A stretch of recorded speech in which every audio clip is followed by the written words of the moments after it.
Imagina despertar un día y descubrir que estás condenado a revivir cada instante de tu vida, cada alegría, cada error, cada dolor, una y otra vez, por toda la eternidad. Imagina mirar al cielo y escuchar el eco de una frase imposible: Dios ha muerto. Y en el silencio que queda, sentir cómo el vacío intenta abrazarte. Estas no son ideas para tranquilizarte, son pensamientos que arden, que rompen, que te obligan a mirar lo que la humanidad ha querido ocultar, que nuestra moral nace del resentimiento, que la compasión puede ser una forma de debilidad y que quizás la verdad no existe, solo interpretaciones. Nietzsche no buscaba seguidores, buscaba espíritus libres, capaces de soportar el peso de la existencia sin mentiras. Prepárate para entrar en un mundo donde el pensamiento no consuela, sino despierta, donde cada idea puede transformarte o destruirte. Capítulo 1. Eterno retorno. El pensamiento más pesado. Un pensamiento puede destruir una vida o transformarla completamente dependiendo de cómo respondas cuando te golpea en la madrugada. Imagina que un demonio se te aparece en tu momento más solitario y te dice: esta vida que estás viviendo ahora, con cada dolor, cada humillación, cada placer efímero, cada momento de aburrimiento insoportable, tendrás que vivirla de nuevo. Y no solo una vez más, sino infinitas veces, eternamente, sin cambio posible en ningún detalle. Cada error que cometiste lo cometerás de nuevo. Cada oportunidad que perdiste la perderás de nuevo. Cada traición que sufriste la sufrirás de nuevo, exactamente igual, para siempre. ¿Qué harías con esta revelación? La mayoría colapsaría en desesperación porque sus vidas no valen la pena vivirse una vez, mucho menos eternamente. Han desperdiciado sus días en trabajos que odian, en relaciones que los agotan, en compromisos que aceptaron por cobardía. La idea de repetir esta mediocridad infinitamente sería el infierno más perfecto concebible. Maldecirías al demonio. Querrías morir para escapar de la condena eterna a tu propia existencia. Pero existe otra respuesta posible que separa a los espíritus fuertes de los débiles. Podrías responder: no solo acepto esta eternidad, sino que la quiero, la amo, la afirmo con cada fibra de mi ser. Quiero volver a vivir cada momento exactamente como fue, porque mi vida, con todo su sufrimiento incluido, es tan valiosa que merece repetirse eternamente. Este sí dionisíaco a la existencia es lo que distingue al que ha logrado la afirmación total de la vida del que vive en negación perpetua, esperando que otra vida, otro mundo, compense por la miseria de esta. El eterno retorno no es teoría cosmológica sobre si el universo realmente se repite en ciclos infinitos. Es prueba ético supremo que revela si realmente amas tu vida o si vives en huida constante de ti mismo. Cuando Nietzsche pregunta si podrías soportar revivir tu vida infinitamente, no está preguntando sobre física, sino sobre tu relación fundamental con la existencia. La mayoría vive como si hubiera otra oportunidad, otra vida donde las cosas finalmente irán bien. Esta ilusión de escape futuro es lo que permite tolerar la mediocridad presente. Amor fati, la fórmula que condensa toda la sabiduría trágica, significa amar tu destino tan completamente que no cambiarías nada aunque pudieras. No es resignación pasiva que acepta el sufrimiento porque no puede evitarlo. Es afirmación activa que dice sí incluso al dolor porque el dolor es parte inseparable de todo lo valioso. No puedes tener la intensidad sin el riesgo. No puedes tener la creación sin la destrucción. No puedes tener la vida sin la muerte. Quien ama realmente la vida debe amar todo el paquete sin selectividad cobarde, que quiere solo los placeres sin los dolores. Pero surge la cuestión práctica. ¿Cómo vivir según el criterio del eterno retorno? La respuesta es que cada elección debe hacerse como si estuvieras eligiendo no solo para este momento, sino para la eternidad. Cuando decides cómo pasar tu día, pregunta, ¿querría repetir este día infinitamente? Cuando eliges una carrera, una relación, un compromiso, pregunta, ¿querría estar atado a esta elección eternamente? Este criterio elimina toda la mediocridad que toleramos porque pensamos que es temporal. Nada es temporal si se repite eternamente. La doctrina es cruel porque revela que la mayoría de las vidas no valen la pena vivirse ni siquiera una vez. Los que llenan sus días con distracciones, con trabajos sin sentido, con relaciones vacías, con entretenimientos que los atontan, todos estos descubrirían mediante el prueba del eterno retorno que están desperdiciando la única existencia que tienen. La repetición eterna de una vida desperdiciada es la definición del infierno. Por eso la doctrina funciona como filtro. Solo los que pueden afirmar su vida completamente merecen llamarse vivos. El pensamiento del eterno retorno apareció a Nietzsche caminando por un lago en los Alpes suizos y lo describió como el pensamiento más pesado que jamás había tenido. Pesado porque una vez que lo comprendes realmente, cambia todo. No puedes volver a vivir irresponsablemente cuando reconoces que cada momento es eterno.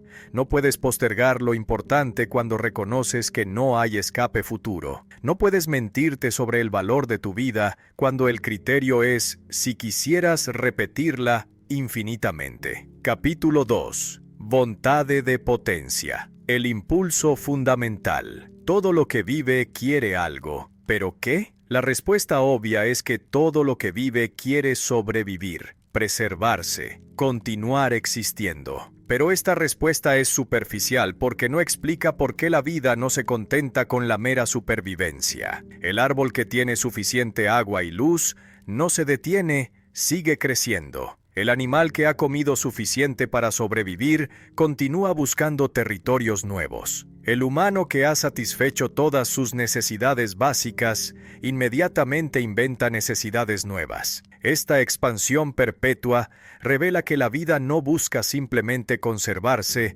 sino crecer, dominar, imponerse sobre todo lo que resiste. La voluntad de poder no es voluntad de poder político, aunque incluye eso también. Es el impulso fundamental que mueve toda vida, la voluntad de expansión, de crecimiento, de superación de obstáculos, de imposición de forma sobre el caos. Donde hay vida, hay voluntad de poder. La planta que crece hacia la luz está ejerciendo voluntad de poder contra la gravedad.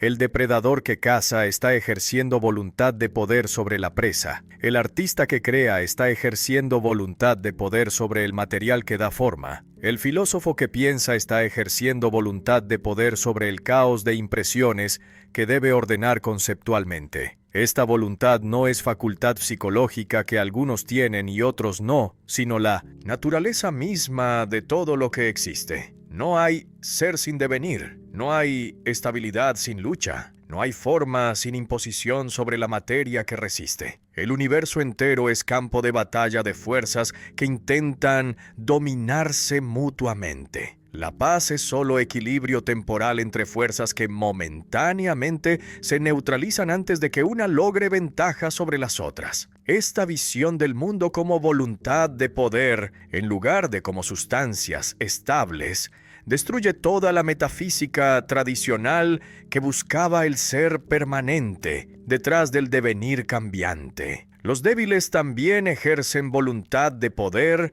pero de manera reactiva en lugar de activa. Como no pueden dominar directamente mediante la fuerza, intentan dominar mediante valores que declaran la fuerza como mala. Inventan moral que condena la agresión, la ambición, el orgullo. Llaman virtud a la humildad, la obediencia, la renuncia. Esta inversión de valores es su manera de ejercer poder sobre los fuertes. Si logran que los fuertes acepten estos valores, habrán triunfado sin haber tenido que luchar físicamente. La moral es arma de los débiles contra los fuertes. Pero la voluntad de poder de los débiles es esencialmente negativa. Quiere impedir que otros crezcan en lugar de crecer ellos mismos. Es voluntad de igualar hacia abajo en lugar de superar hacia arriba.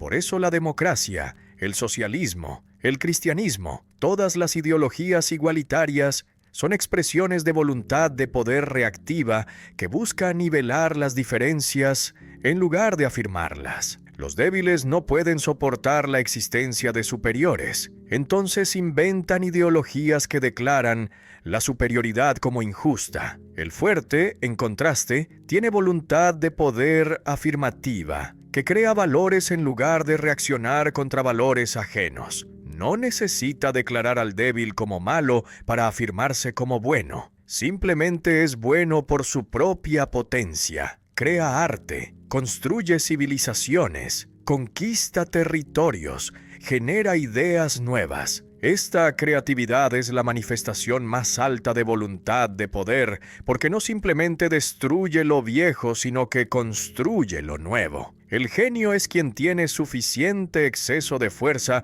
para dar forma a mundos nuevos. Reconocer que toda acción humana es expresión de voluntad de poder elimina la ilusión de que algunos actúan por razones altruistas, puras mientras otros actúan por interés egoísta. El santo que renuncia al mundo está ejerciendo voluntad de poder sobre sí mismo, demostrando que su fuerza de voluntad es superior a sus deseos. El filósofo que busca verdad está ejerciendo voluntad de poder sobre el caos de apariencias, intentando imponer orden conceptual. El mártir que muere por su causa está ejerciendo voluntad de poder, demostrando que sus convicciones son más fuertes que su instinto de supervivencia. La pregunta ética no es si debemos ejercer voluntad de poder, porque no podemos evitarlo mientras estamos vivos, sino cómo la ejercemos. La manera noble es afirmativa, creativa, que construye en lugar de destruir, que se supera a sí misma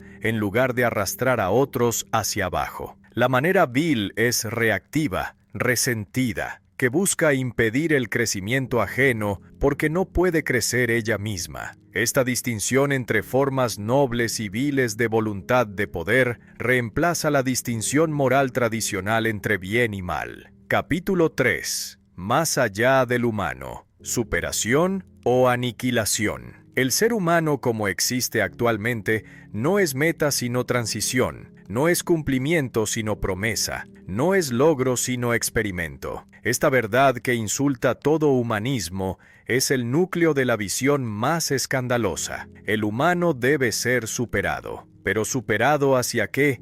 ¿Y por quién? ¿Y mediante qué proceso? La respuesta a estas preguntas determina si la doctrina del más allá del humano es inspiración para grandeza o justificación para atrocidad. La imagen del humano como cuerda tendida sobre abismo entre animal y algo superior captura la precariedad de la condición humana. Mirar hacia atrás revela el animal del cual emergimos con sus instintos, sus crueldades, sus limitaciones. Mirar hacia adelante revela posibilidad de algo que trasciende estas limitaciones, pero que aún no existe. El humano está suspendido entre ambos sin pertenecer completamente a ninguno. Esta posición intermedia genera la angustia existencial que nos distingue de los animales que simplemente viven sin cuestionar su existencia. Lo que hace grande al humano no es lo que es, sino lo que puede llegar a ser mediante autosuperación deliberada. La grandeza está en ser puente hacia algo superior, en lugar de contentarse con la mediocridad presente. Pero la mayoría prefiere exactamente lo contrario. Prefiere ser meta en lugar de puente. Prefiere la seguridad de lo conocido sobre el riesgo de lo desconocido. Prefiere el confort presente sobre la posibilidad futura. Esta es la figura del último humano que Zaratustra describe con desprecio, el que ha hecho todo pequeño, cómodo, mediocre. El último humano es el que ha eliminado todo lo que hace la vida peligrosa y por tanto interesante. Ha eliminado las pasiones extremas que generan tanto sufrimiento como éxtasis. reemplazándolas con emociones tibias que no molestan. Ha eliminado las jerarquías que generan conflicto, reemplazándolas con igualdad que garantiza que nadie se sienta inferior, pero también que nadie pueda ser superior. Ha eliminado los ideales grandes que requieren sacrificio, reemplazándolos con metas pequeñas fácilmente alcanzables. El último humano ha logrado lo que la humanidad supuestamente siempre quiso: felicidad, seguridad, comodidad. Pero el precio es la insignificancia total. El más allá del humano es el opuesto exacto del último humano. Es el que puede soportar y afirmar todo el sufrimiento que viene con vivir intensamente. Es el que crea valores propios en lugar de obedecer valores que otros inventaron. Es el que no necesita Dios ni autoridad externa ni consenso social para saber qué es valioso. Es el que puede decir sí a la vida tan completamente que querría repetirla eternamente. Esta autoafirmación radical sin apoyo externo es lo que distingue al más allá del humano actual, que todavía necesita muletas metafísicas. Pero la doctrina es radicalmente aristocrática. Afirma que solo pocos pueden alcanzar esta autosuperación, mientras la mayoría permanecerá como último humano contento con mediocridad. Esta jerarquía inquebrantable entre tipos superiores e inferiores de humanidad ofende toda sensibilidad democrática moderna que insiste en la igualdad fundamental de todos. Pero para Nietzsche, esta insistencia en igualdad es precisamente lo que impide la emergencia de tipos superiores. La excelencia requiere desigualdad, requiere que algunos se eleven por encima del nivel común, incluso si esto significa que otros permanecen abajo. La pregunta más inquietante es si el más allá del humano requiere eugenesia, selección artificial, eliminación de los débiles. Nietzsche habla de crianza, de selección, de mejoramiento de la especie. Estos términos sugieren programa biológico que los nazis posteriormente distorsionaron en ideología racial. Pero hay interpretación alternativa donde la superación del humano es principalmente espiritual. No se trata de criar cuerpos superiores, sino de cultivar almas superiores mediante disciplina, creatividad, afirmación de la vida. Esta tensión entre lectura biológica y lectura espiritual nunca se resuelve completamente en los textos. El peligro obvio de la doctrina es que puede justificar desprecio hacia la mayoría de la humanidad que no alcanza la autosuperación radical. Si solo pocos pueden ser más allá del humano mientras la mayoría permanece como material, ¿qué impide tratar a la mayoría como simplemente medios para los fines de los superiores? Nietzsche nunca proporciona protección clara contra esta implicación. Su aristocratismo radical rechaza las protecciones democráticas que limitan cuánto los fuertes pueden dominar a los débiles. Esta es la ambigüedad moral que hace la doctrina simultáneamente fascinante y peligrosa. Capítulo 4. Dios está muerto. Loco llegó al mercado en plena mañana gritando algo que nadie podía comprender. No era un profeta religioso anunciando revelación divina, sino el portador de la noticia más devastadora que la civilización occidental jamás había recibido. Dios está muerto, gritaba, y nosotros lo matamos. Los que lo escuchaban se reían porque eran ateos que ya no creían en Dios. Entonces, ¿cómo podría estar muerto algo que nunca existió? Pero el loco sabía algo que ellos no comprendían, que la muerte de Dios no es evento alegre que libera a la humanidad, sino catástrofe que destruye los fundamentos mismos de todo lo que valoramos. La muerte de Dios no es simplemente el ateísmo que rechaza la existencia de una entidad sobrenatural. Es el colapso del marco completo de valores, significados, propósitos que la fe en Dios había proporcionado durante 2 milenios. Cuando Dios vivía, El universo tenía sentido. Había razón por la cual existía algo en lugar de nada. Había propósito que explicaba por qué los humanos estaban aquí. Había justicia que garantizaba que el bien sería recompensado y el mal castigado. Había verdades eternas que no dependían de opiniones humanas cambiantes. Todo esto se desmorona cuando Dios muere. Pero lo más inquietante es que continuamos viviendo como si Dios existiera, aunque hayamos dejado de creer en Él. Todavía apelamos a verdades absolutas, aunque no tengamos fundamento para ellas. Todavía hablamos de derechos humanos universales, aunque no haya legislador divino que los garantice. Todavía condenamos ciertas acciones como objetivamente malas,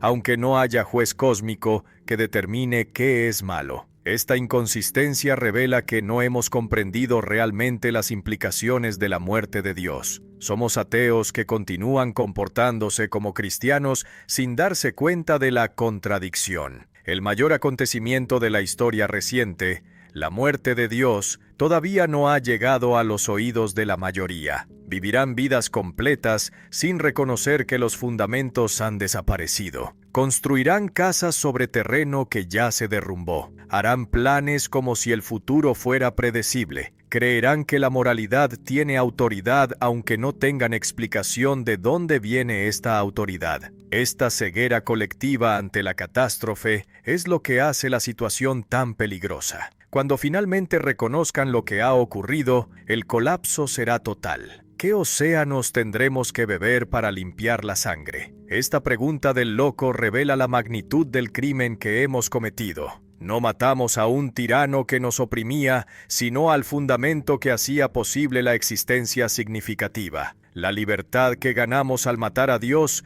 es la libertad de caer en la nada. Ya no hay arriba ni abajo porque eliminamos el punto de referencia absoluto. Ya no hay propósito cósmico porque eliminamos al que daba propósito. Ya no hay verdad objetiva porque eliminamos al garante de la objetividad. Estamos flotando en el vacío sin dirección. La pregunta urgente que surge es, ¿cómo vivir después de la muerte de Dios? La respuesta fácil es el nihilismo. Si no hay Dios, entonces nada importa. Todo es permisible. No hay razón para hacer nada en lugar de otra cosa. Esta es la respuesta de los débiles que necesitaban a Dios como muleta y que colapsan cuando la muleta se rompe. Pero hay respuesta más difícil para los fuertes. Crear valores nuevos que no dependan de fundamentos metafísicos. Afirmar la vida sin necesidad de justificación externa. Encontrar significado en la existencia finita sin apelar a eternidad celestial. Pero esta creación de valores nuevos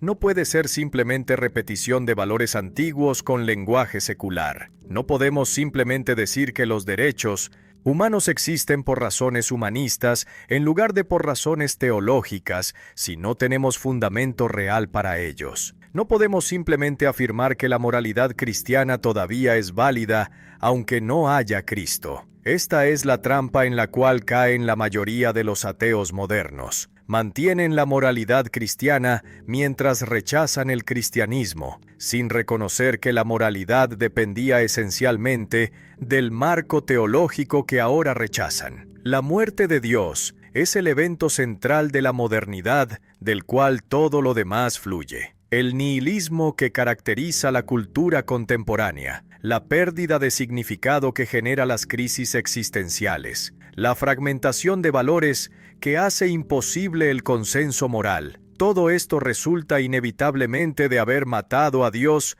sin haber encontrado reemplazo adecuado. No podemos volver atrás porque la fe una vez perdida no puede recuperarse mediante acto de voluntad. No podemos quedarnos donde estamos porque la inconsistencia es insostenible. La única opción es avanzar hacia la transvaloración completa de todos los valores que creará fundamentos nuevos para una humanidad que finalmente ha aceptado que está sola en el universo. Capítulo 5. Moral de señores versus moral de esclavos. Dos tipos de seres humanos han existido siempre y probablemente existirán siempre, y cada tipo ha creado sistema moral completamente opuesto que refleja su posición en la jerarquía del poder. Esta observación que destruye la ilusión de que hay una moralidad universal válida para todos, revela que lo que llamamos bien y mal son simplemente expresiones de intereses de clase disfrazadas como verdades eternas. Los señores crean una moral, los esclavos crean otra. Ambas llaman a sí mismas la moralidad, pero no pueden reconciliarse porque emergen desde experiencias de vida radicalmente diferentes. La moral noble es la moral de los que tienen poder suficiente para imponer su voluntad sobre el mundo. Para ellos, bueno significa todo lo que afirma la vida: fuerza, salud, belleza, orgullo, victoria. Malo significa todo lo que niega la vida: debilidad, enfermedad, fealdad, humildad, derrota. Esta moral no surge del rencor contra otros, sino de la autoafirmación espontánea. El noble se declara bueno porque se siente bueno, porque rebosa vitalidad, porque tiene exceso de fuerza que puede dar libremente. No necesita compararse con otros para sentirse superior. Su superioridad es evidente en su propia experiencia de potencia. El noble mira hacia abajo a los débiles con una mezcla de lástima y desprecio, pero este desprecio no es odio. El león no odia a la gacela que mata. El guerrero victorioso no odia al enemigo derrotado. Simplemente reconoce la diferencia entre fuerte y débil sin sentimiento moral particular. La palabra que el noble usa para el débil, malo, significa simplemente despreciable, no digno de atención, inferior. No hay condena moral profunda, sino reconocimiento casual de jerarquía natural. La moral de esclavos emerge desde posición radicalmente diferente. La posición de los que carecen de poder para imponer su voluntad y que por tanto deben sobrevivir mediante astucia en lugar de fuerza. Para ellos, bueno significa todo lo que hace la vida de los débiles más tolerable: humildad, obediencia, compasión, igualdad, paz. Malo significa todo lo que amenaza a los débiles: orgullo, dominación, crueldad, desigualdad, guerra. Esta moral no surge de autoafirmación, sino de reacción contra los que tienen poder.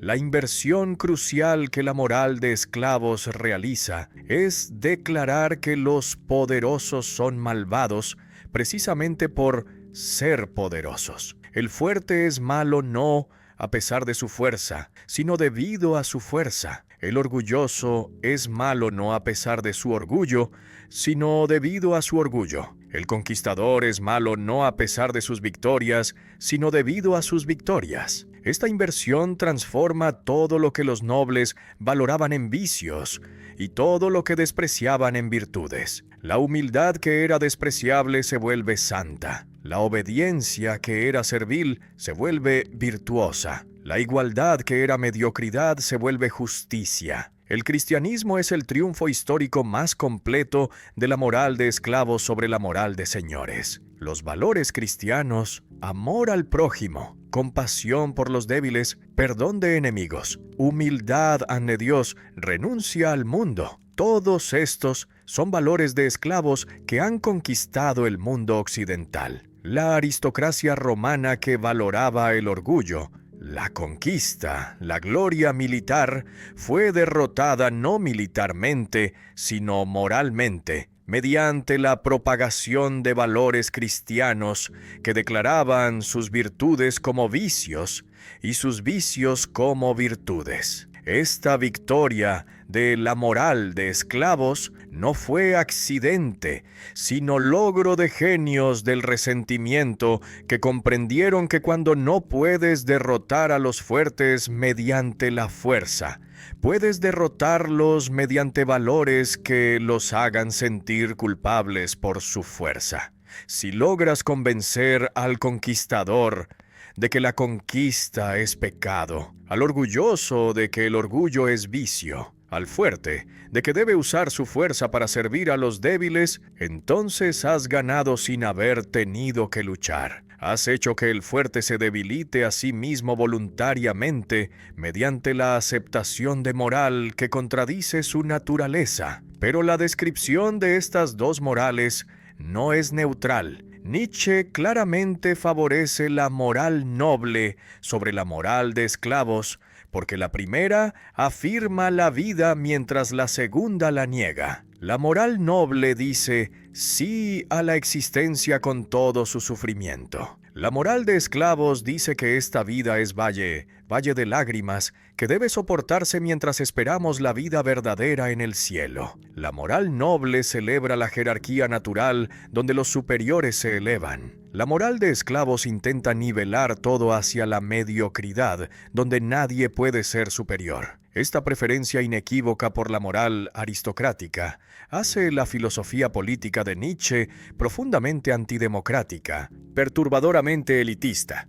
Capítulo 6. Resentimiento. El veneno de los débiles. Existe emoción más destructiva que el odio directo. El resentimiento, que es odio que no puede vengarse. El fuerte que es atacado puede responder inmediatamente con fuerza superior. Golpea de vuelta, destruye al enemigo y el asunto termina. Esta violencia directa es limpia porque se descarga completamente sin dejar residuo venenoso. Pero el débil que es atacado no puede responder con fuerza porque carece de poder. Debe tragar el insulto, reprimir la rabia, continuar sonriendo mientras arde por dentro. Este odio reprimido que no puede expresarse en acción se fermenta en resentimiento. El resentimiento no es simplemente sentir enojo, sino ser incapaz de liberarse del enojo mediante la venganza. La persona resentida rumia obsesivamente sobre las ofensas recibidas. Cada humillación se recuerda con detalle perfecto. Cada injusticia se magnifica mediante la repetición mental constante. El pasado no puede dejarse ir porque nunca fue vengado. Esta memoria tóxica del agravio acumulado define completamente la identidad del resentido. Ya no es persona con experiencias, sino colección de heridas que caminan. La genialidad maligna del resentimiento es que transforma la impotencia en poder mediante inversión de valores. Como el débil no puede derrotar al fuerte directamente, declara que la fuerza misma es mala. Como no puede ser noble, declara que la nobleza es viciosa. Como no puede ser orgulloso, declara que el orgullo es pecado. Esta inversión no es sincera sino estratégica. El resentido no cree realmente que la humildad es superior al orgullo. Simplemente no puede ser orgulloso, entonces debe declarar el orgullo como malo para no sentirse inferior. La lógica del resentimiento es siempre reactiva. Tú eres malo, por tanto yo soy bueno. El bien del esclavo se define completamente por oposición al mal del amo. No hay concepto positivo de bondad, sino solo negación de lo que el poderoso es. Esta dependencia en el enemigo para definir la identidad propia es la esclavitud espiritual más profunda. El resentido necesita que existan los que odia, porque sin ellos no tendría identidad. Su bien es solo la sombra invertida del mal del otro. La moralidad nace del resentimiento en lugar de nacer de la bondad. Esta es la revelación más chocante de la genealogía moral. No empezamos siendo buenos y luego condenamos a los que nos lastiman. Empezamos siendo lastimados e impotentes y creamos conceptos de bondad y maldad como armas en la lucha por poder que no podemos ganar físicamente. El bien es lo que los débiles necesitan que sea valorado para tener algún valor. El mal es lo que amenaza a los débiles. Toda la estructura moral es racionalización post facto de resentimiento preexistente. Los sacerdotes judíos son los genios históricos del resentimiento según la narrativa provocadora que Nietzsche desarrolla. Pueblo conquistado, oprimido, dispersado, sin poder militar o político. Los judíos no podían vengarse de Roma mediante fuerza. Entonces inventaron arma más efectiva, la moral que declaraba a los romanos como malvados precisamente por su poder. El orgullo romano se volvió pecado de soberbia. La conquista romana se volvió injusticia que Dios castigaría. La gloria militar romana se volvió vanidad sin valor ante la eternidad. Esta inversión de todos los valores romanos era venganza perfecta que no requería ejércitos. El cristianismo es la culminación de esta venganza judía mediante el resentimiento. Pablo tomó el mensaje de un rabino ejecutado y lo transformó en religión universal que conquistaría el imperio que había conquistado a los judíos. Pero la conquista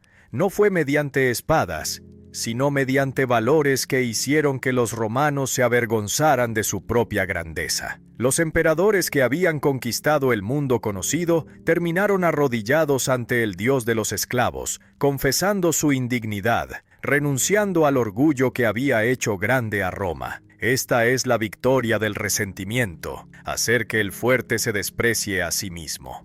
El resentimiento como creador de valores explica por qué tantas religiones y movimientos políticos modernos comparten estructura similar. Todas prometen que los últimos serán primeros, que los humildes serán exaltados, que los pobres heredarán la tierra. Todas invierten la jerarquía existente declarando que los que están arriba merecen estar abajo y los que están abajo merecen estar arriba. Esta inversión no surge de la justicia objetiva, sino del resentimiento de los que están abajo contra los que están arriba. Es venganza disfrazada como moral.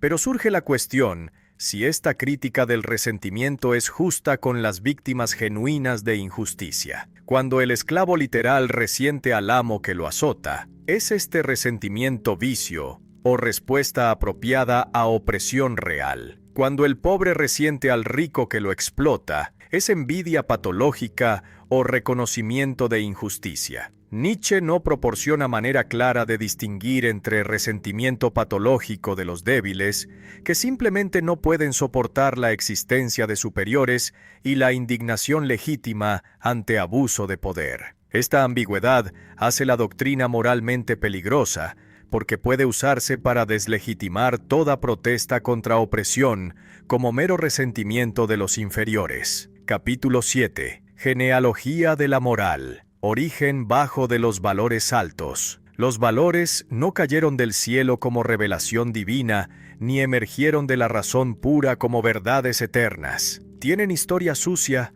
origen humano demasiado humano, génesis en intereses concretos de grupos específicos que necesitaban justificar su posición en jerarquías de poder. Esta revelación que destruye la reverencia hacia todo lo que la tradición ha considerado sagrado es el corazón del método genealógico: rastrear conceptos morales hasta sus orígenes históricos, para mostrar que nacieron de motivaciones que contradicen completamente lo que afirman ser. Cuando descubres que el concepto de pecado fue inventado por sacerdotes, que necesitaban hacer que las personas se sintieran culpables para mantener control sobre ellas, el pecado pierde su poder. Cuando descubres que la compasión fue valorada porque los débiles necesitaban protección contra los fuertes, la compasión deja de parecer virtud universal. Cuando descubres que la igualdad fue proclamada por los que estaban abajo, porque no podían tolerar que otros estuvieran arriba, la igualdad se revela como ideología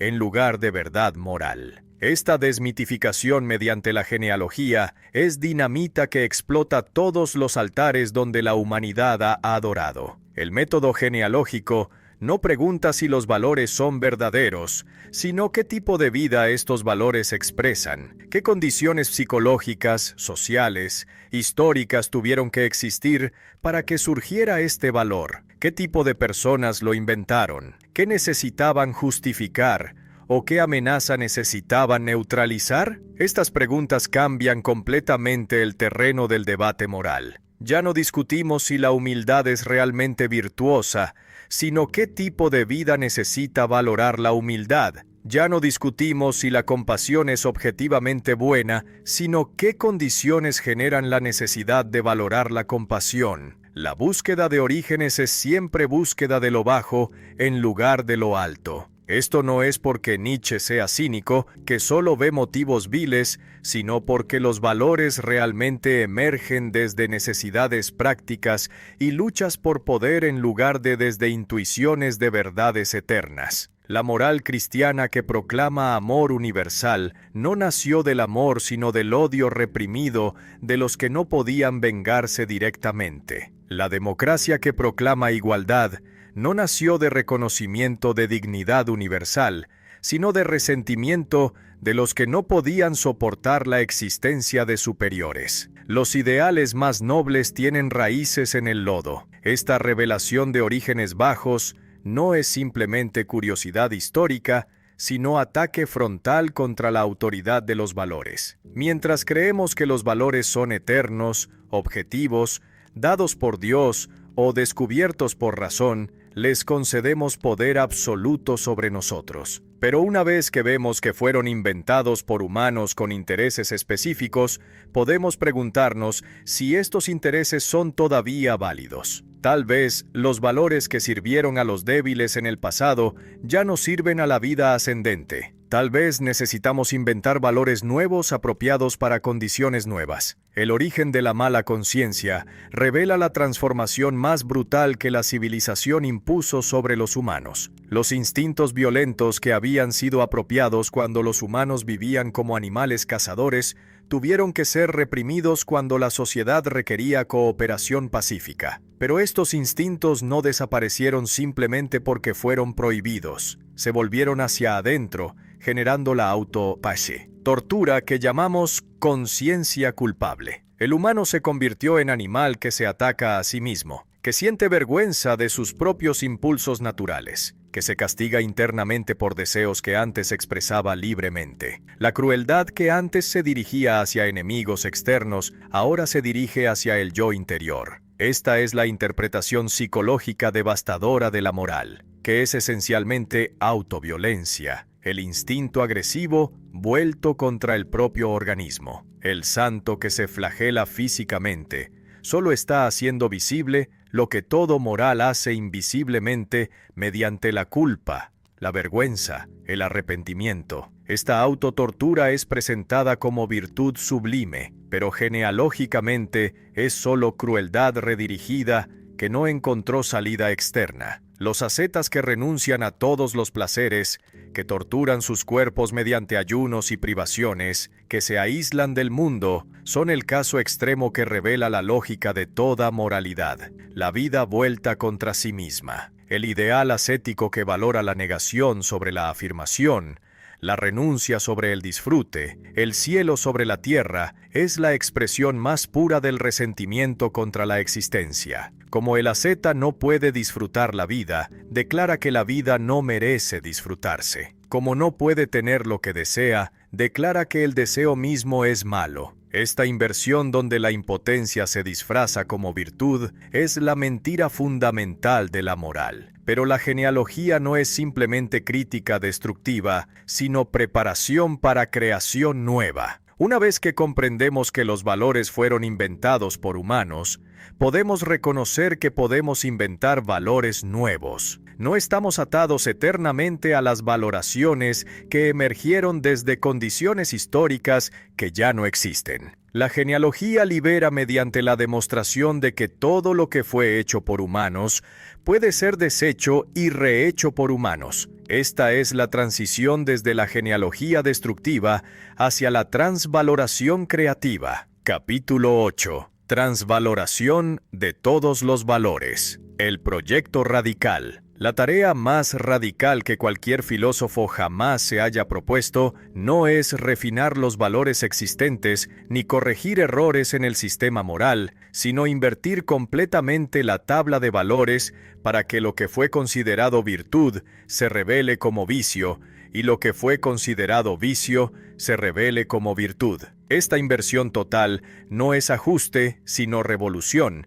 que ataca los fundamentos mismos de 2000 años de moralidad occidental. Ningún valor escapa, ninguna tradición se respeta. Todo debe examinarse bajo la pregunta despiadada: ¿este valor afirma la vida o la niega? La compasión que el cristianismo elevó como la virtud suprema se revela bajo análisis genealógico como debilidad disfrazada. ¿Qué significa sentir compasión? Significa sufrir con el que sufre, multiplicar el sufrimiento en lugar de eliminarlo. El compasivo no solo no elimina el dolor ajeno, sino que añade su propio dolor a la situación. Dos personas sufriendo en lugar de una. Esta es aritmética perversa, donde la virtud genera más de lo que supuestamente combate. Pero peor que la multiplicación del sufrimiento es la presunción que subyace a la compasión, que el fuerte que tiene compasión del débil se coloca implícitamente como superior que puede mirar hacia abajo con lástima. La verdadera generosidad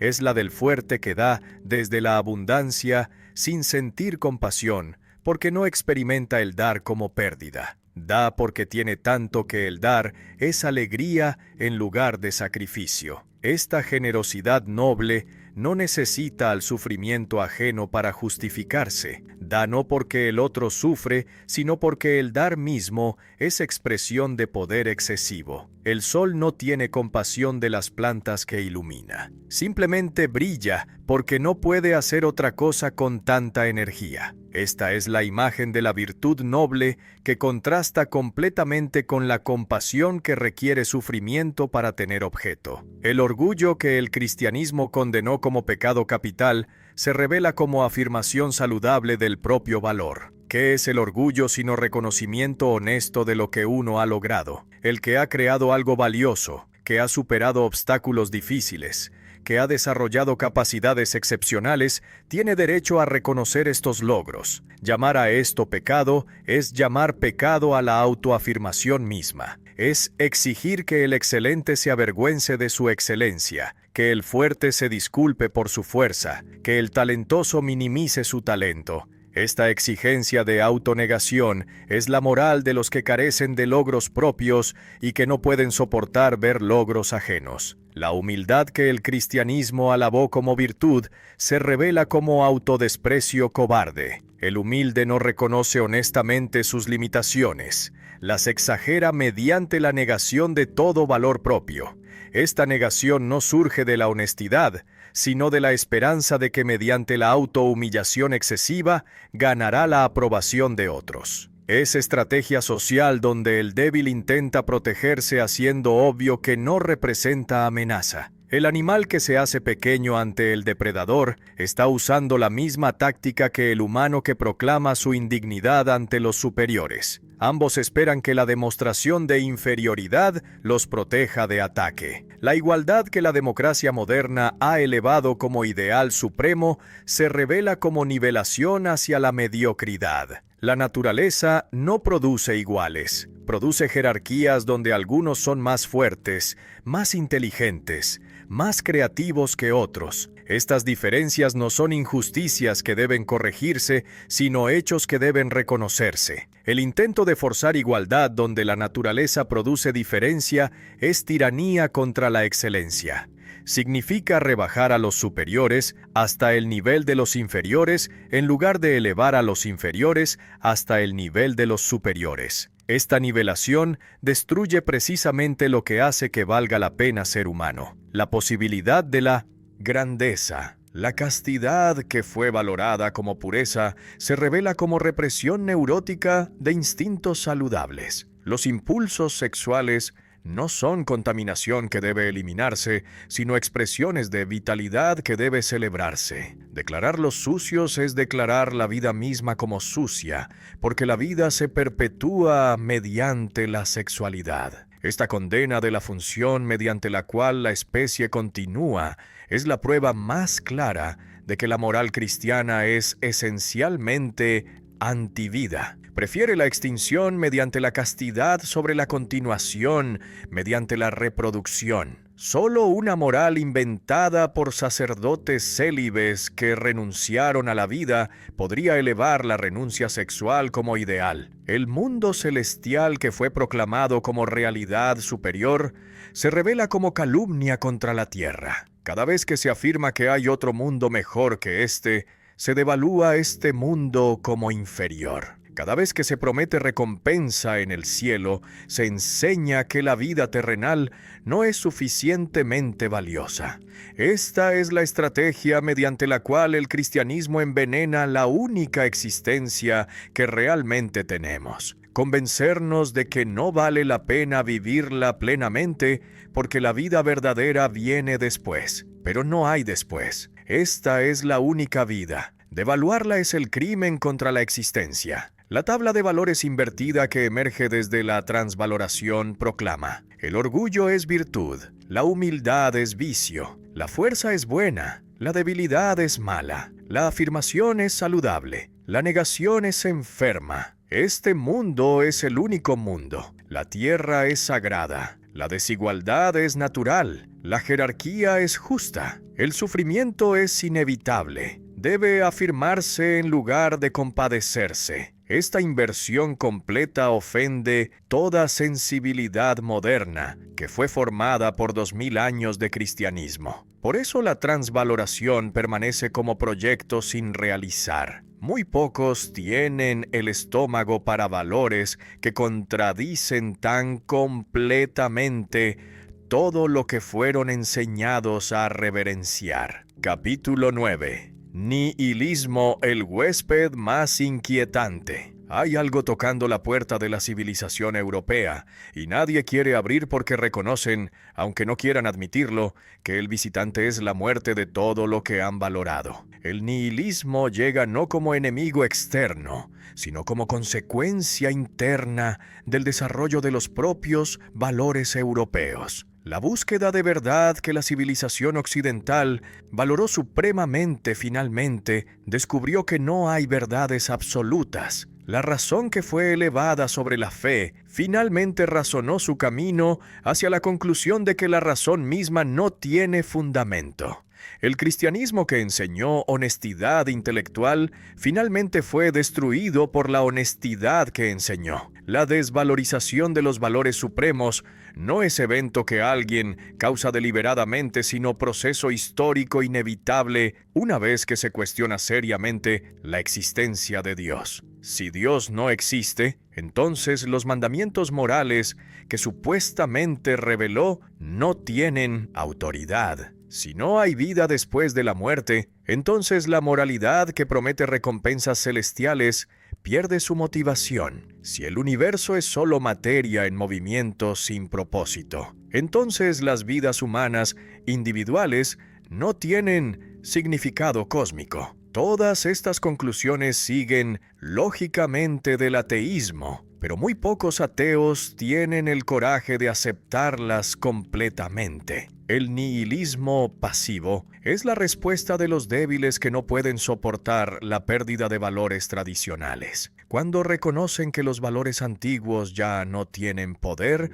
colapsan en desesperación. ¿Para qué hacer nada si nada importa? ¿Para qué esforzarse si no hay recompensa eterna? ¿Para qué crear si todo es finalmente sin sentido? Esta parálisis de la voluntad genera el último humano que no quiere nada grande, que se contenta con placeres pequeños, que ha hecho todo cómodo y pequeño porque no puede soportar la intensidad que requiere afirmar la vida sin justificación externa. El nihilismo activo es la respuesta de los fuertes que reconocen la pérdida de valores antiguos como liberación en lugar de como catástrofe. Si no hay valores eternos impuestos desde fuera, entonces somos libres para crear valores nuevos. Si no hay Dios que nos juzga, entonces podemos convertirnos en jueces de nosotros mismos. Si no hay propósito cósmico, entonces podemos crear propósitos humanos sin necesidad de justificación metafísica. Esta es la libertad aterradora pero exhilarante de reconocer que no hay fundamentos y que por tanto todo es posible. Europa camina sonámbula hacia el nihilismo total sin reconocer hacia dónde se dirige. Los síntomas están por todas partes. El relativismo que afirma que todas las opiniones son igualmente válidas porque ninguna tiene fundamento objetivo. El consumismo que llena el vacío de sentido con placeres efímeros. El entretenimiento perpetuo que distrae de la pregunta de por qué estamos aquí. La política que ha perdido toda visión grande y que se reduce a una administración de intereses mezquinos. Todas estas son manifestaciones de civilización que ha perdido la fe, pero que no ha encontrado reemplazo. El cristianismo mismo es nihilismo disfrazado, según el diagnóstico más provocador. La religión que parece afirmar valores absolutos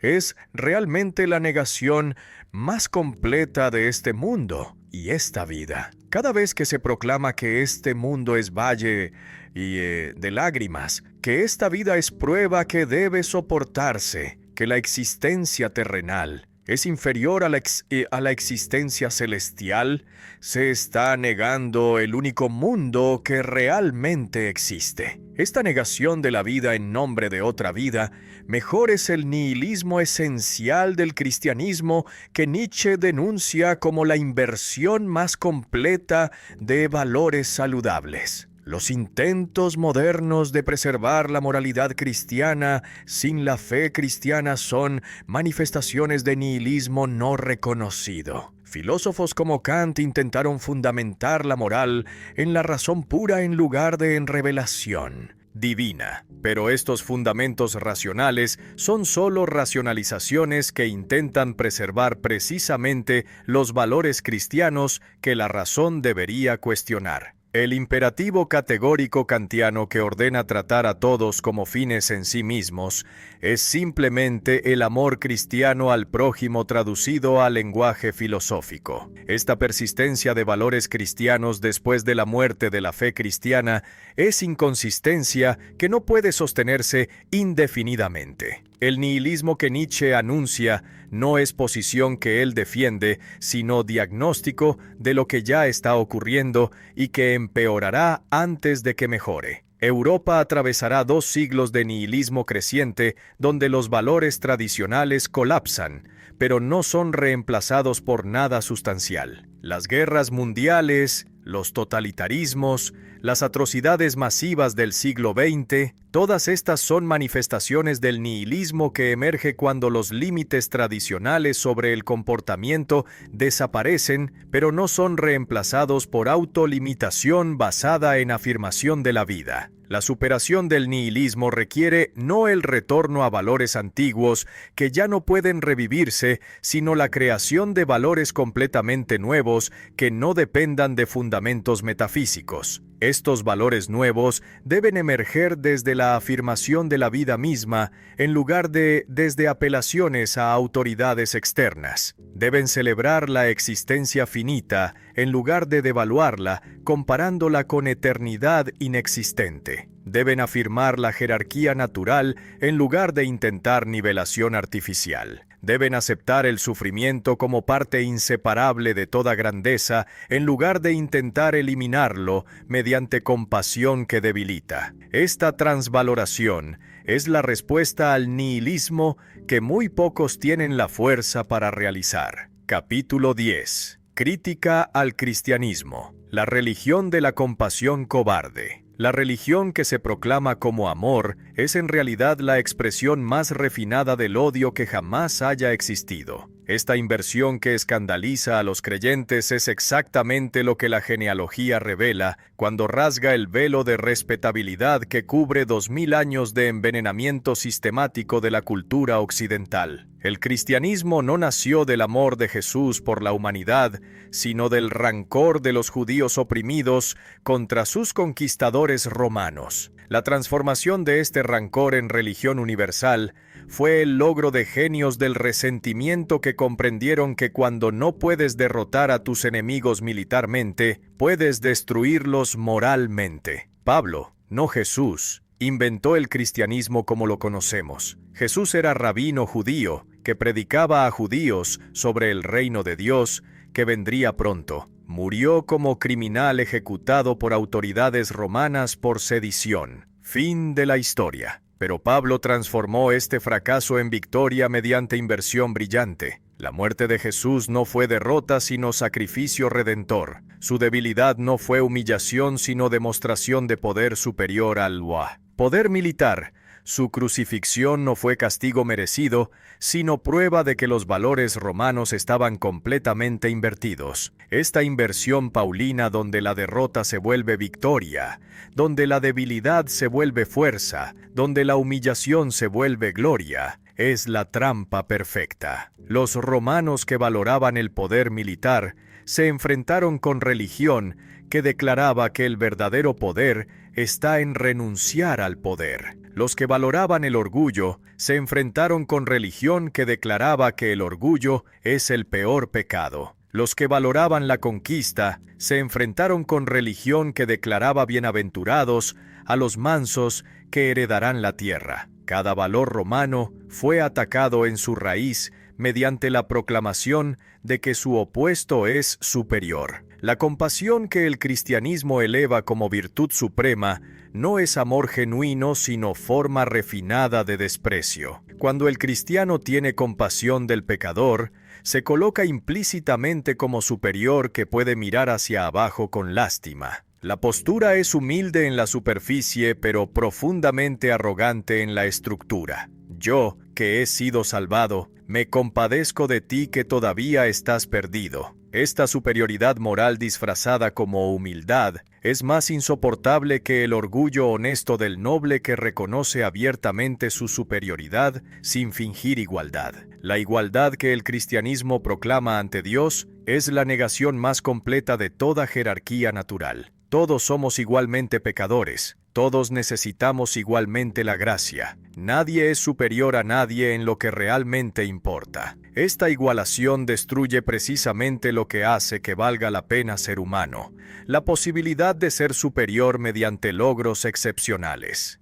Si todos somos iguales ante Dios, entonces los logros humanos no importan. Si todos dependemos igualmente de la gracia, entonces el esfuerzo humano es inútil. Esta devaluación de todo lo humano en nombre de Dios es el crimen contra la humanidad. El cielo que el cristianismo promete es la calumnia más grande contra la tierra. Cada vez que se proclama que hay mundo mejor después de la muerte, se enseña que este mundo no es suficiente. Cada vez que se promete recompensa celestial, se implica que la vida terrenal es solo medio para fin ulterior en lugar de ser valiosa en sí misma. Esta devaluación sistemática de la única existencia que realmente tenemos es veneno que el cristianismo inyecta en cada generación. Los niños son enseñados desde edad temprana que este mundo es transitorio, que esta vida es prueba, que la felicidad real viene solo después de la muerte. La iglesia que se formó después de Pablo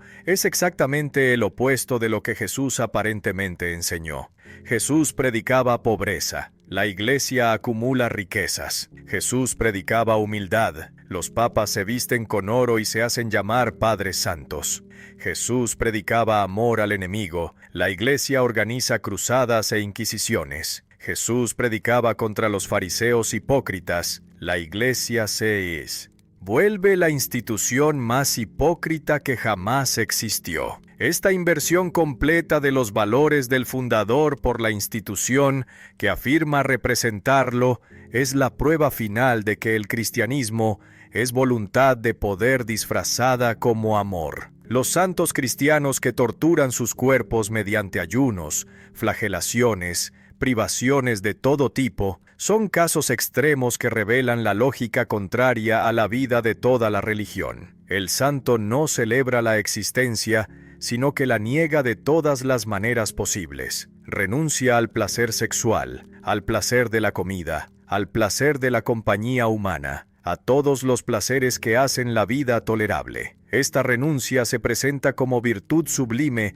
pero es realmente autoodio proyectado como ideal. Solo quien odia la vida puede valorar su negación completa como logro supremo. La castidad que es valorada como pureza es la represión más antinatural de instintos saludables. Los impulsos sexuales que perpetúan la especie son declarados sucios, pecaminosos, degradantes. La función mediante la cual la vida continúa es condenada como contaminación. Esta inversión donde lo que afirma la vida es declarado malo es la prueba más clara de que el cristianismo es religión de la muerte que odia todo lo que vive. Solo sacerdotes que renunciaron a la sexualidad podrían inventar moral que declara el sexo como pecado. Pero la crítica más devastadora no es que el cristianismo sea falso, sino que es enfermizo. No importa tanto si Dios existe, sino qué tipo de vida expresa la creencia en Dios. El cristianismo expresa vida decadente, vida que se ha vuelto contra sí misma, vida que busca su propia negación. Los que son fuertes, saludables, vitales, No necesitan otra vida en el cielo porque esta vida es suficiente. Solo los que son débiles, enfermos,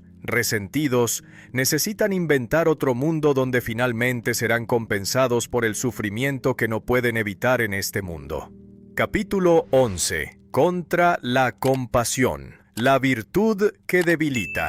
La virtud que la modernidad humanitaria ha elevado como prueba suprema de moralidad es precisamente lo que debe cuestionarse más radicalmente si queremos una ética que afirme la vida en lugar de negarla. Sentir compasión parece tan obviamente bueno que cuestionarlo parece monstruoso, pero esta obviedad no probada es exactamente lo que debe examinarse. ¿Por qué sería bueno multiplicar el sufrimiento mediante el sufrimiento compartido? ¿Por qué sería virtud debilitarse a uno mismo mediante la identificación con el débil? ¿Por qué sería noble sentir la miseria ajena como propia? La compasión multiplica el sufrimiento sin eliminarlo. Cuando veo a alguien sufriendo y siento compasión, ahora hay dos personas sufriendo en lugar de una. El sufrimiento original no se redujo, sino que se duplicó. Esta aritmética perversa, donde la supuesta virtud genera más del mal que supuestamente combate, revela que algo está fundamentalmente equivocado en la valoración. Si el objetivo es reducir el sufrimiento total, entonces añadir mi sufrimiento al sufrir ajeno es contraproducente. Pero el objetivo real de la compasión no es reducir el sufrimiento, sino demostrar mi propia sensibilidad moral mediante la exhibición de cuánto puedo sufrir por otros. El fuerte que tiene compasión del débil se debilita a sí mismo mediante la absorción de la debilidad ajena. Esta es la lógica mediante la cual la compasión funciona como mecanismo de nivelación. Los fuertes son arrastrados hacia abajo hasta el nivel de los débiles, en lugar de que los débiles sean elevados hasta el nivel de los fuertes. La compasión no fortalece al débil, sino que debilita al fuerte. El resultado neto es disminución de fuerza total en lugar de aumento. Una sociedad construida sobre la compasión es sociedad que se debilita sistemáticamente a sí misma. La compasión es desprecio disfrazado. Esta revelación que parece cínica es simplemente honestidad sobre la estructura real de la relación compasiva. Cuando digo que tengo compasión de ti, implícitamente te declaro inferior, digno de lástima, incapaz de soportar tu propia carga sin mi ayuda emocional. Esta postura es más insultante que el desprecio abierto del noble que reconoce honestamente la superioridad sin fingir igualdad. Al menos el desprecio noble no pretende ser amor. La compasión es desprecio que se disfraza como virtud, mientras mantiene exactamente la misma jerarquía que el desprecio abierto. El mensaje implícito de toda compasión es: te ayudaré porque eres inferior, porque no puedes ayudarte a ti mismo, porque necesitas mi intervención benevolente desde mi posición superior. Esta es la arrogancia perfecta disfrazada como humildad. El compasivo se siente moralmente superior precisamente mediante el acto de rebajarse para ayudar al inferior. Esta contradicción donde la humildad genera superioridad moral es la trampa perfecta. El compasivo obtiene todo el beneficio del orgullo, sin tener que admitir abiertamente que se siente superior. El budismo y el cristianismo son religiones de la compasión cobarde, que enseñan a los fuertes a avergonzarse de su fuerza. Ambas proclaman que la compasión es la virtud suprema, y que por tanto, los que sufren son moralmente superiores a los que no sufren. Esta inversión donde el sufrimiento se vuelve mérito, es la estrategia mediante la cual los débiles obtienen poder sobre los fuertes. Hacen que los fuertes se sientan culpables por no sufrir como los débiles sufren. El resultado es que los fuertes deben justificarse, deben demostrar que también sufren, deben competir en victimización para mantener estatus moral. La dureza como virtud superior es lo que debe reemplazar la compasión si queremos ética que sirva a la vida ascendente. Dureza no significa crueldad gratuita, sino la capacidad de soportar el sufrimiento sin colapsar, de enfrentar realidades difíciles sin necesidad de consuelo emocional, de continuar persiguiendo objetivos grandes a pesar de los obstáculos. Esta dureza es lo que permite los logros excepcionales que requieren sacrificio. El artista que crea obra maestra debe ser duro consigo mismo, ignorando la compasión que le diría que descanse. El conquistador que construye imperio debe ser duro, ignorando la compasión que le diría que no cause sufrimiento a los conquistados. ¿Por qué sentir la dolor ajena sería bueno? Es pregunta que nunca se responde satisfactoriamente, porque la respuesta obvia, que reduce el sufrimiento ajeno, es falsa. La compasión no reduce el sufrimiento, sino que lo multiplica mediante la creación de más sufrientes. La verdadera ayuda viene no de sentir con el sufriente, sino de actuar para cambiar las condiciones que causan el sufrimiento. Pero esta acción efectiva no requiere compasión, sino comprensión clara de causas y efectos. El médico que opera no siente compasión del paciente en la mesa porque la compasión interferiría con la precisión que la cirugía requiere. Hace su trabajo mediante competencia técnica, no mediante identificación emocional. La objeción obvia es que sin compasión la sociedad se volvería cruel, que los fuertes abusarían de los débiles sin restricción. Pero esta objeción asume que la compasión es la única restricción posible sobre el abuso.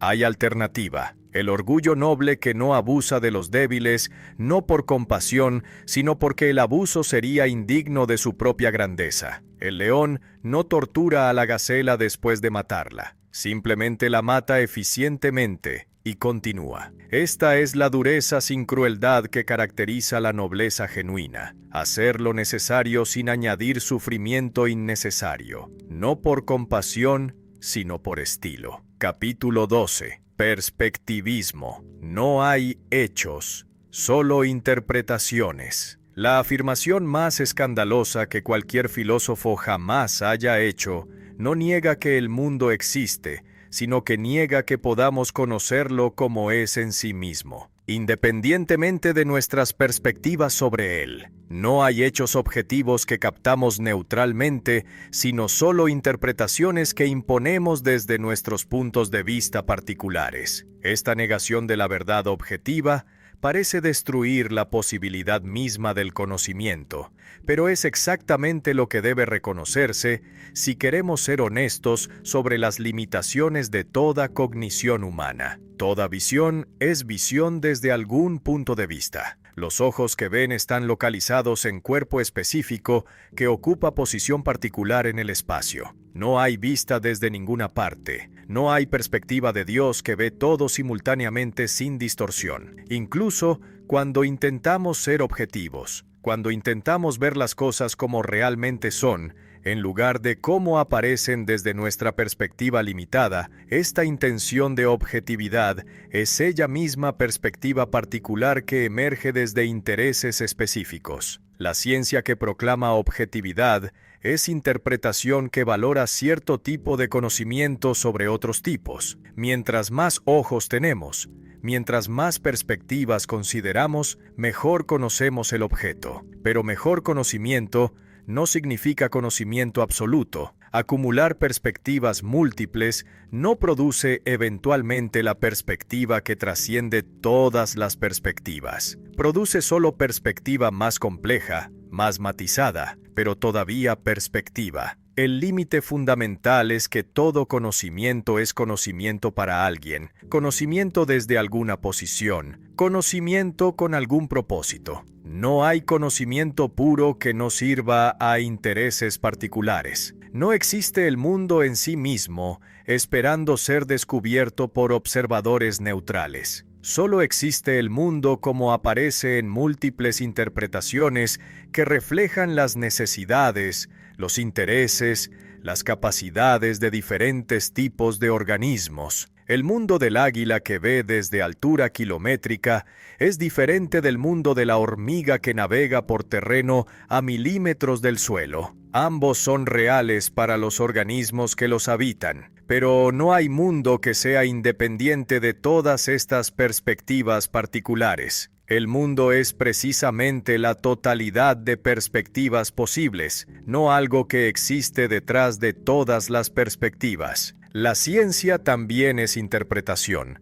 no revelación de la realidad última. Las teorías científicas son herramientas útiles para predecir y controlar fenómenos, pero no son descripciones de cómo el mundo realmente es independientemente de nuestros intereses predictivos y de control. La física que reduce todo a partículas y fuerzas es interpretación útil para ciertos propósitos técnicos, pero no es más verdadera que la interpretación del poeta que ve el mundo como fuente de belleza, o la interpretación del místico que ve el mundo como manifestación de lo divino. Cada interpretación sirve a intereses diferentes. Ninguna es la verdad absoluta. ¿Por qué la verdad sería mejor que la ilusión? Es pregunta que la tradición filosófica nunca ha respondido satisfactoriamente. Se asume automáticamente que conocer la verdad es mejor que creer en ilusiones, pero esta suposición no está justificada. Hay ilusiones que son más útiles para la vida que verdades. La creencia en el libre albedrío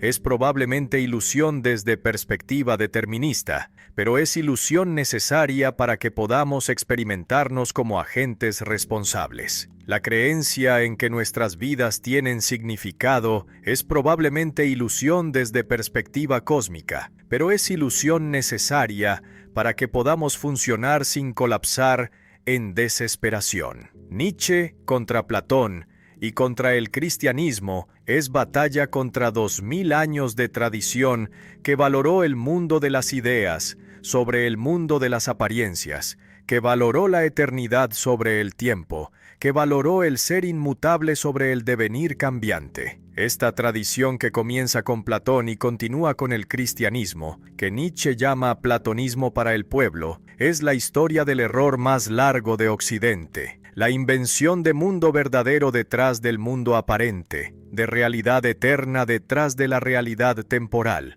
de esencia permanente detrás de la existencia cambiante. Pero no hay mundo verdadero detrás de las apariencias. Solo hay apariencias, perspectivas, interpretaciones. El mundo que Platón llamó ideas es solo proyección de nuestro deseo de estabilidad en universo, que es fundamentalmente devenir. El Dios que el cristianismo proclama es solo proyección de nuestro deseo de sentido en universo que no tiene propósito. Estas proyecciones no son revelaciones de realidades superiores, sino síntomas de nuestra incapacidad de soportar la verdad de que vivimos en mundo sin fundamentos, sin propósitos, sin significados dados. El perspectivismo no es relativismo, que afirma que todas las perspectivas son igualmente válidas. Algunas perspectivas son más útiles que otras para propósitos específicos. Algunas perspectivas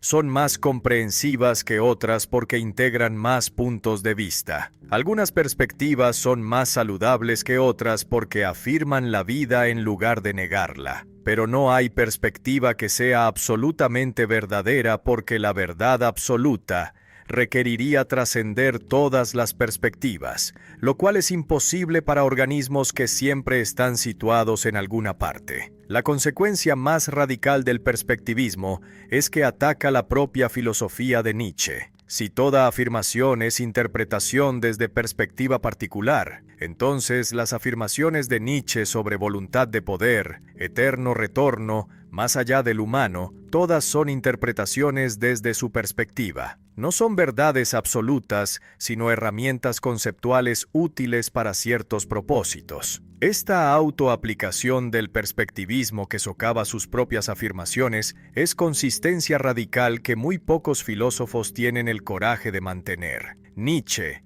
es filósofo que cuestiona la filosofía misma, que reconoce que incluso sus propias verdades son perspectivas. Capítulo 13. Dionisíaco y Apolíneo. Embriaguez contra forma. Dos dioses antiguos que los griegos adoraban revelan dos fuerzas opuestas que luchan en toda cultura, en todo arte, en toda alma humana. Apolo, dios de la luz y la forma, representa el impulso hacia el orden, la claridad, la belleza serena. la individuación que separa cada cosa de las otras mediante límites precisos. Dionisio, dios del vino y el éxtasis, representa el impulso hacia el caos, la embriaguez, la destrucción de límites, la fusión donde todas las separaciones se disuelven en unidad primordial. La cultura occidental ha elegido a Apolo sobre Dionisio durante 2000 años. Esta elección ha generado civilización brillante pero enferma que niega la mitad de lo que significa ser humano. Lo apolíneo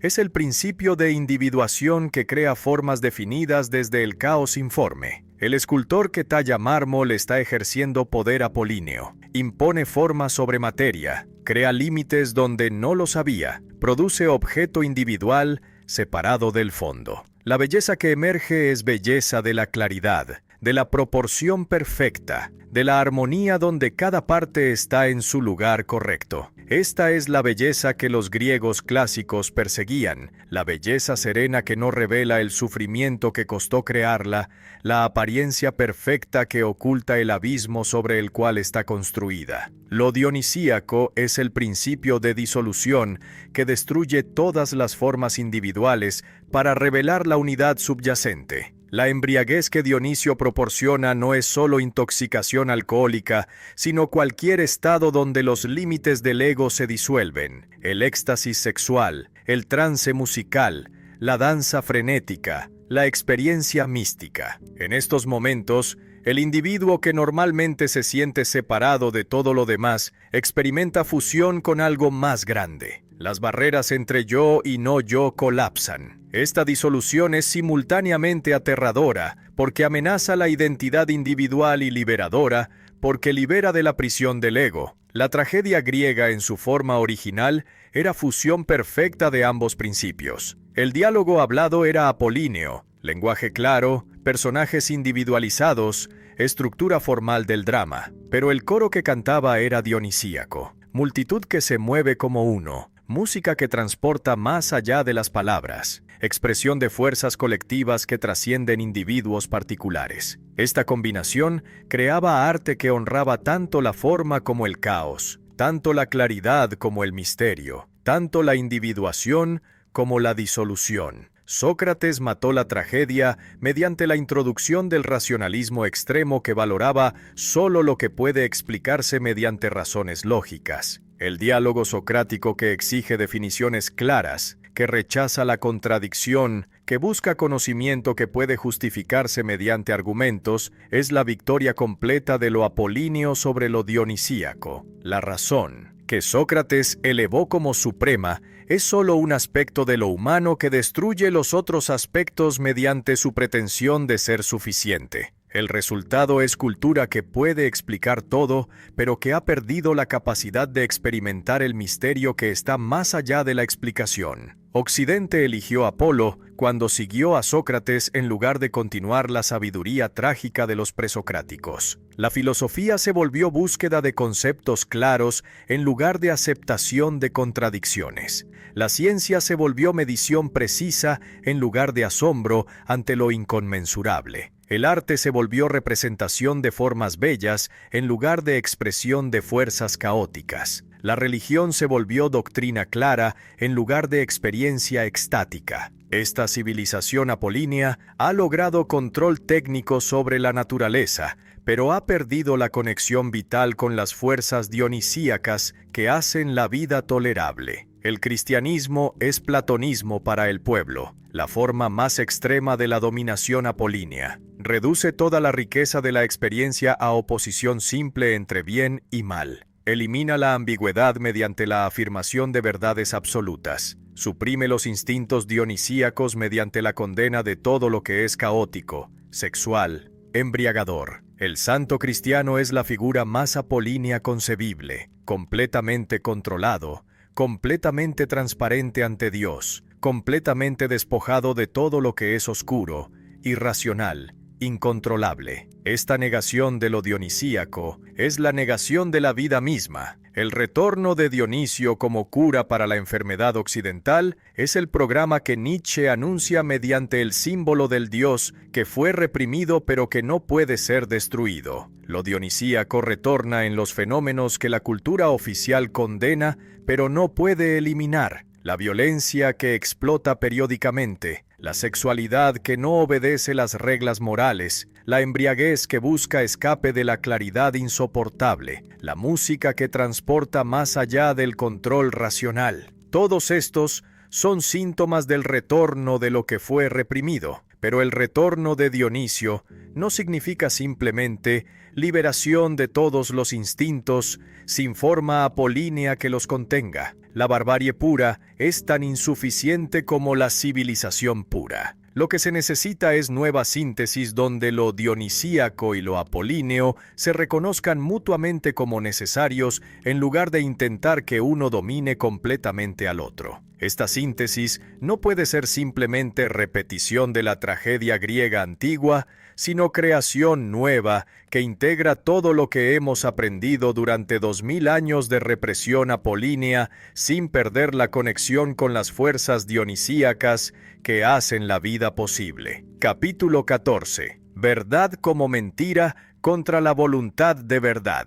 El filósofo que cuestiona todo finalmente debe cuestionar la pregunta misma que define la filosofía: ¿por qué queremos verdad? Esta pregunta, que parece absurda porque la respuesta parece obvia, revela cuando se examina cuidadosamente que la voluntad de verdad no es tan natural como parece. Podría haber civilizaciones que no valoran la verdad sobre todo lo demás, que prefieren la belleza sobre la verdad, la utilidad sobre la exactitud, la ilusión necesaria sobre el conocimiento que destruye. El que pregunta por qué queremos verdad ya ha dado el paso más peligroso de la filosofía. Ha puesto en duda el valor que fundamenta toda búsqueda filosófica. Las ilusiones pueden ser más útiles que las verdades para la preservación de la vida. La creencia en el libre albedrío es probablemente falsa desde perspectiva determinista que puede rastrear todas nuestras decisiones a causas previas, pero es ilusión necesaria porque sin ella no podríamos experimentarnos como agentes responsables. La creencia en que nuestras vidas tienen propósito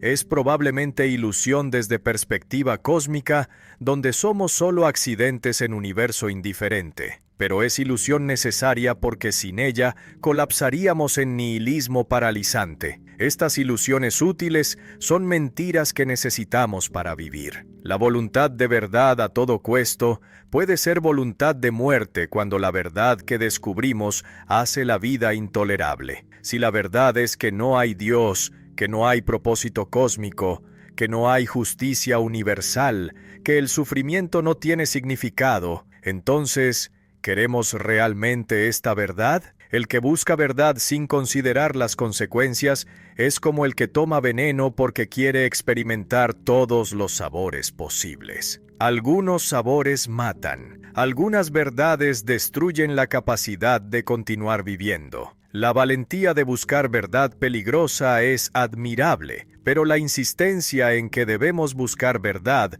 incluso cuando nos mata, es fanatismo. La vida precisa de ilusión para mantenerse, porque la verdad completa sobre la condición humana es demasiado horrible para soportar constantemente. Somos animales conscientes de nuestra propia mortalidad, atrapados en cuerpos que inevitablemente fallarán, condenados a perder todo lo que amamos, sin propósito cósmico que justifique el sufrimiento. Esta es la verdad desnuda. Pero no podemos vivir con esta verdad constantemente en mente. Necesitamos ilusiones que nos distraigan. La ilusión de que lo que hacemos importa. La ilusión de que nuestras vidas tienen significado. La ilusión de que hay justicia aunque claramente no la hay. La verdad es mentira que olvidamos que es mentira. Esta afirmación, que parece paradójica, se refiere a cómo el lenguaje funciona. Las palabras no son copias exactas de la realidad, sino metáforas que hemos usado tanto que olvidamos su origen metafórico. Cuando decimos que la hoja es verde, tratamos el verde como propiedad objetiva de la hoja, pero el verde es solo como cierta longitud de onda de luz aparece a ojos humanos. El verde no está en la hoja, sino en la relación entre la hoja y el observador. todas nuestras verdades son antropomorfismos que proyectamos sobre realidad que no tiene las categorías humanas que le atribuimos. El arte vale más que la verdad, porque el arte no pretende revelar la realidad, sino crear ilusiones que hacen la vida soportable. El artista es honesto sobre la naturaleza ilusoria de su creación. No afirma que la pintura es ventana a la realidad, sino que es construcción que puede ser bella sin ser verdadera. Esta honestidad sobre la ilusión es superior a la pretensión filosófica y científica de haber descubierto verdades que trascienden la perspectiva humana. El arte es mentira que no se disfraza como verdad. La filosofía es mentira que se disfraza como verdad. El filósofo que cuestiona la propia filosofía ha alcanzado el punto más radical de la autorreflexión. Nietzsche no solo critica a otros filósofos, sino que critica la empresa filosófica misma. La búsqueda de verdad que define la filosofía desde Sócrates es cuestionada como valor que no está justificado. Esta autosocavación, donde la filosofía cuestiona su propia razón de ser, es la honestidad última que muy pocos filósofos alcanzan. La mayoría defiende la filosofía como si fuera obvia su validez. Nietzsche pregunta por qué deberíamos hacer filosofía en primer lugar si la verdad que descubre hace la vida peor. Pero surge paradoja inevitable. Si la búsqueda de verdad es cuestionable, entonces, ¿por qué debemos creer la afirmación de Nietzsche de que es cuestionable? Esta afirmación es ella misma verdad que Nietzsche afirma haber descubierto. Si las verdades son solo ilusiones útiles, entonces la verdad de que las verdades son ilusiones útiles es también ilusión útil. Esta circularidad es inevitable y no puede resolverse. Nietzsche lo reconoce. Sus propias afirmaciones son perspectivas, no verdades absolutas. Esta es la honestidad radical que distingue su posición del dogmatismo que afirma haber escapado de todas las perspectivas. La pregunta final es si podemos vivir reconociendo que todas nuestras verdades son ilusiones útiles. ¿Puede la ilusión continuar funcionando una vez que reconocemos que es ilusión? La respuesta de Nietzsche parece ser que solo los espíritus muy fuertes pueden vivir en esta honestidad radical. La mayoría necesita creer en sus ilusiones como si fueran verdades. Solo los pocos que pueden soportar la verdad sobre la verdad pueden vivir sin las muletas metafísicas que la mayoría requiere. Esta es otra manifestación del elitismo radical. Hay verdades que solo los fuertes pueden soportar mientras los débiles deben protegerse mediante ilusiones. Capítulo 15. Locura y legado. El filósofo que enloqueció. La mañana del 3 de enero de 1889, en una calle de Turín, un hombre de 44 años vio algo que quebró su mente irreparablemente. Un cochero estaba azotando a su caballo exhausto para hacerlo moverse. El hombre corrió hacia el caballo, lo abrazó y colapsó llorando. Los transeúntes lo llevaron a su apartamento donde comenzó a gritar incoherentemente, a escribir cartas firmadas como Dionisio o como el crucificado, a proclamar que era Dios. El colapso mental era total. El filósofo más lúcido de su generación había cruzado la línea hacia la locura de la cual nunca regresaría. 11 años de locura siguieron hasta la muerte en 1900. Durante estos años no reconocía a amigos, no podía leer sus propios escritos. Pasaba días sentado en silencio o en agitación sin propósito. La mente que había producido insights más penetrantes sobre la condición humana estaba completamente destruida. Este final trágico plantea preguntas inquietantes. ¿La locura fue causada por la sífilis que probablemente había contraído en su juventud? ¿O fue consecuencia de haber pensado pensamientos que ninguna mente puede soportar sin quebrarse? ¿O fue simplemente mala suerte que podría haberle ocurrido a cualquiera? La tentación romántica es interpretar la locura como resultado inevitable de haber visto demasiado profundamente en el abismo. El que mira largo tiempo al abismo el abismo también mira dentro de él. Esta advertencia que Nietzsche mismo escribió parece profética.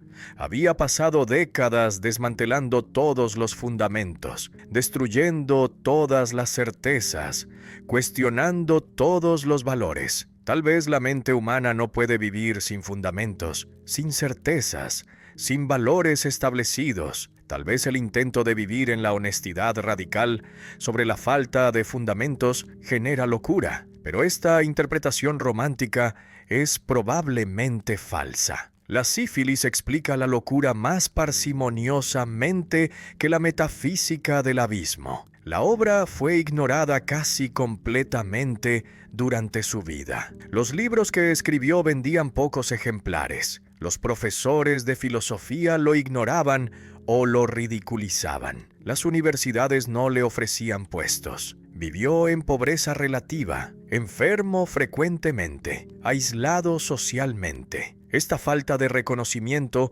cuando estaba vivo hace que el reconocimiento póstumo sea simultáneamente vindicación y tragedia. Vindicación porque finalmente fue reconocido como uno de los pensadores más importantes de la modernidad. Tragedia porque el reconocimiento llegó cuando ya no podía disfrutarlo, cuando su mente estaba destruida. Los nazis distorsionaron las ideas mediante la selección de fragmentos que parecían apoyar su ideología mientras ignoraban todo lo que contradecía. La idea del más allá, la del humano, fue interpretada racialmente como raza superior aria. La voluntad de poder fue interpretada como justificación para dominación militar. La crítica de la compasión fue interpretada como permiso para crueldad. Estas distorsiones fueron facilitadas por la hermana Elizabeth, que controló el archivo literario después de la locura y que editó los escritos para hacerlos parecer más compatibles con el nacionalismo alemán. Esta traición por la hermana añade otra capa de tragedia a la historia. La influencia en el existencialismo, el posmodernismo. Foucault, Deleuze, toda la filosofía continental del siglo XX es innegable. La crítica de verdades absolutas, el reconocimiento de que el conocimiento está ligado a poder, la genealogía como método para desenmascarar pretensiones, el perspectivismo que niega la objetividad pura. Todas estas ideas que dominan el pensamiento contemporáneo tienen sus raíces en Nietzsche. Pero esta influencia es espada de doble filo. Muchos que citan a Nietzsche han suavizado las partes más inquietantes de su pensamiento, han domesticado al león, haciéndolo mascota académica. Nietzsche contra todos, incluyendo contra los nietzscheanos, es la postura que él mismo habría adoptado si pudiera ver cómo sus ideas fueron recibidas. Había advertido contra discípulos, había insistido en que sus lectores debían eventualmente superarlo. La traición del maestro por los estudiantes que Nietzsche mismo experimentó con Heidegger ahora se repite con sus propios estudiantes